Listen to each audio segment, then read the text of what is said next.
లెటర్లో మీరు ఏం రాశారు? It is the customary tradition of administering the oath to the elected members. ఇదేదో సాంప్రదాయంగా ఓత్ చేస్తారని మీరు చెప్తున్నారు, ప్రమాణ స్వీకారం. సారీ జగన్మోహన్ రెడ్డి గారు, మీరు ఎప్పుడు ఎక్సైజ్ బుక్స్ లేకపోతే ఇసుక అకౌంట్ బుక్స్ కాదు చూడాల్సింది. అప్పుడప్పుడు assembly rules book, parliamentary practices మీద కౌలన్ షక్దర్ బుక్ కూడా చూడండి, అర్థమైతే. ఇది సాంప్రదాయం కాదండి. 188 ఆఫ్ ది కాన్స్టిట్యూషన్ ఆర్టికల్ ప్రకారము మ్యాండేటరీ. ఇది సభ్యుడిగా ప్రమాణ స్వీకారం చేసిన తర్వాత మాత్రమే అతన్ని సభ్యుడిగా గుర్తించబడతాడు, అక్కడ కూర్చోవడానికి అర్హుడవుతాడు, అతనికి ఓటింగ్కి సంబంధించినటువంటి అర్హతలు వస్తాయి. ఇది సాంప్రదాయం కాదు. మీ మొట్టమొదటి లేఖలో మొదటి లైన్లోనే మీ ఆలోచనలో తప్పు ఎట్లా ఉంది అనేటువంటిది అర్థమవుతోంది. ఆ లెటర్లో మీరు ఏం రాశారు? ఇంకోటి ఆయన ఏంటి, పాస్ట్ ప్రాక్టీసెస్ గురించి మీరు మాట్లాడారు. ఏంటి, గతంలో లీడర్ ఆఫ్ ది హౌస్ అంటే ముఖ్యమంత్రి కాబోయేటువంటి వ్యక్తి, తర్వాత ప్రతిపక్ష నాయకుడు చేస్తాడు, ఆ తర్వాత మంత్రులు చేస్తారు అనేటువంటిది కరెక్టే. కానీ మీరు ప్రతిపక్ష నాయకుడు కాదే. ఇక్కడ ప్రతిపక్షంలో ఉన్నటువంటి పార్టీకి సంబంధించినటువంటి నాయకుడు మీరంతే. డిఫరెన్స్ ఉంది.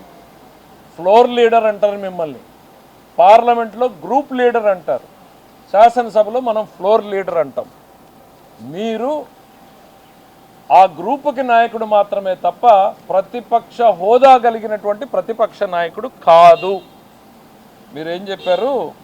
మీకు ఇది నిబంధన 10% ఉండాలి అనేటువంటిది లేదు అనేటువంటిది.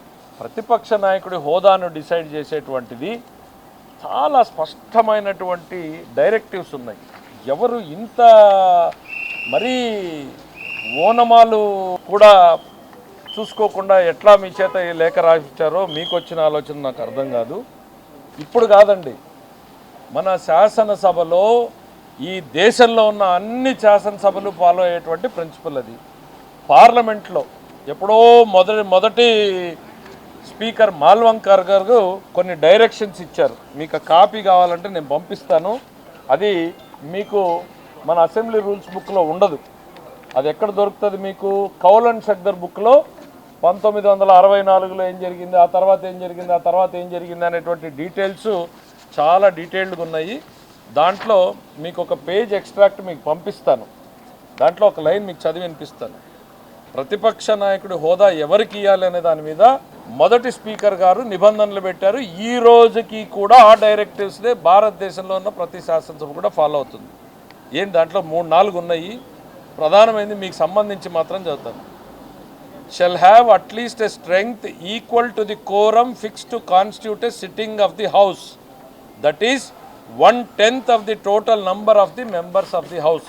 సభ జరపడానికి కోరం ఎంత కావడానికి ఎంతమంది ఉండాలో అంతమంది ఉన్నప్పుడు మాత్రమే ప్రతిపక్ష హోదా ఇవ్వాలి అని. అది కూడా ఎంత అనేది కూడా అందులోనే స్పష్టం చేశాడు. 1/10 ఆఫ్ ది హౌస్, 10వ వంతు సభలో ఉన్నటువంటి సభ్యుల్లో 10వ వంతు ఉన్న వాళ్ళకి మాత్రం, దట్ ఈస్ 10%. మా జగన్మోహన్ రెడ్డి గారు